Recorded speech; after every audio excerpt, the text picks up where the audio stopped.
En fait, pour être tout à fait exact, Darwin n'était pas le seul à y avoir pensé, et d'aucuns y avaient déjà pensé avant lui. Entre autres, un Français qui s'appelle Lamarck, qui avait déjà, plus ou moins, écrit les mêmes choses que Darwin sur cette théorie. Ça avait eu moins d'écho, mais il l'avait déjà fait. Alors, le point qui est important ici, c'est qu'il faut savoir qu'à l'époque, il y avait un courant très connu qui s'appelait les transformistes. Alors, ça n'a rien à voir avec ce qu'on peut trouver au bois de Boulogne, c'était complètement autre chose. Les transformistes avaient comme idée que la nature évoluait doucement. Exactement la théorie de l'évolution. Hein, les choses se transforment. En face des transformistes, il y avait les catastrophistes. Alors, c'est pas Paco Rabanne. Les catastrophistes, eux, imaginaient qu'il y avait de longues périodes de stabilité où rien ne bougeait, et tout d'un coup, il y avait un accident. Une météorite qui s'écrasait sur la Terre, un tremblement de terre, enfin, un accident brutal qui provoquait un changement, et de nouveau une longue période de stabilité. Faut savoir que en 1800, ça faisait déjà longtemps que dans les communautés scientifiques, on savait bien que Dieu n'avait pas créé le monde en 7 jours. J'espère que je choque personne, mais voilà, c'était communément admis. Donc, c'était pas ça qui était révolutionnaire chez Darwin. Il y avait les transformistes et il y avait les catastrophistes. Et ben dans nos projets, c'est pareil.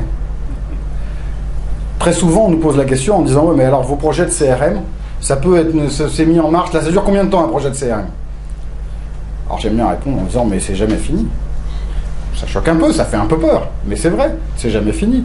Est-ce qu'on imagine dans une entreprise dire bah, « Je vais prendre un directeur marketing pendant 3 mois, il va faire le boulot, puis après j'en ai plus besoin ?» Ça peut arriver.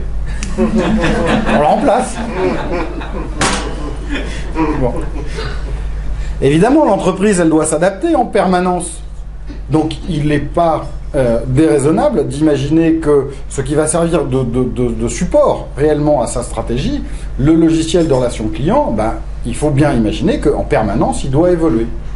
Et on voit, c'est les 2 schémas que j'ai fait ici, que ceux de la première table voient et que les autres peuvent imaginer. C'est pour ça qu'on filme tout ça, vous pourrez le revoir un peu plus tard, mais parfois on investit beaucoup d'argent pour faire un projet sur une période de temps courte, et puis après on a tellement bavé, on a tellement souffert, on a eu tellement marre, hein, on parlait dans un autre sujet tout à l'heure, que surtout on ne touche plus à rien pendant 3-4 ans. Et si ça pouvait tenir 4 ans, 5 ans, 6 ans, ça serait encore mieux. Bon. Et évidemment, on remet énormément d'argent quelques années plus tard pour refaire un autre projet et remettre tout ça d'équerre.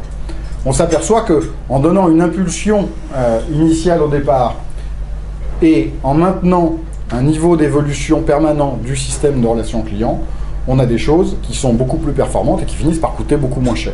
C'est la théorie transformiste par rapport à la théorie catastrophiste. Donc, l'autre point qui est important également, c'est la deuxième courbe qui est ici, c'est le niveau de satisfaction. Alors évidemment, si je fais un gros projet à un instant T quand mon projet est en place, on peut imaginer qu'il donne satisfaction à ses utilisateurs. Ce n'est pas toujours le cas, mais enfin, on peut l'imaginer. Et puis plus le temps passe, plus le niveau d'insatisfaction augmente, parce que plus l'écart entre ce que fournit le service CRM et les vrais besoins des utilisateurs s'accroît.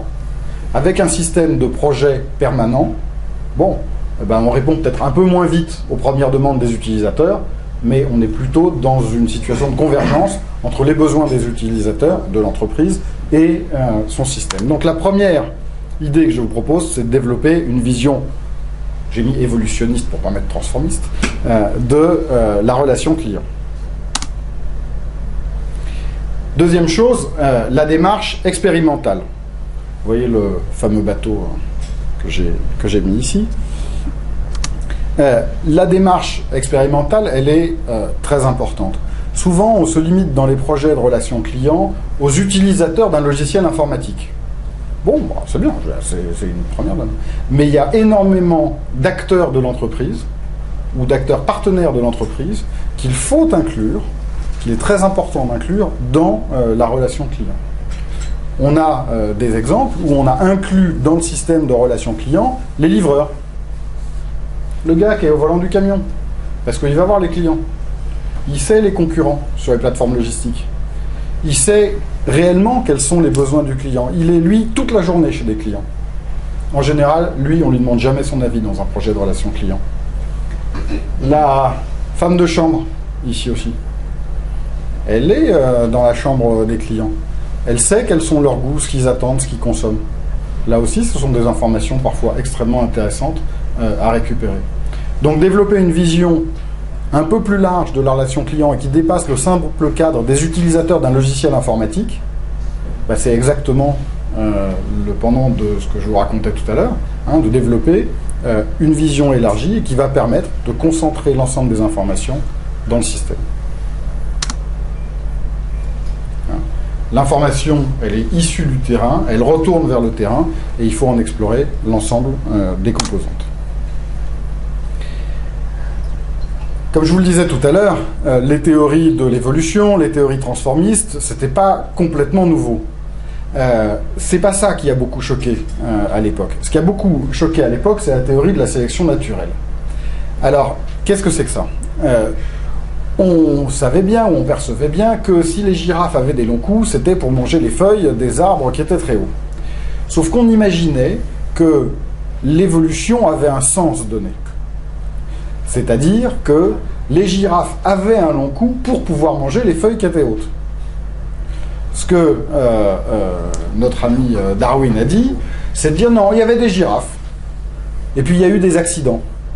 Il y a eu des girafes avec un cou un peu moins long que les autres, et des girafes avec un cou un peu plus long. Ben, il se trouve que celles qui ont le mieux marché, c'était celles qui avaient un cou un peu plus long, parce qu'elles mangeaient un peu plus que les autres. Et donc, l'accident de départ, qui était une girafe qui avait un cou anormalement long, s'est perpétué, puisque bah, elle était en meilleure santé, etc.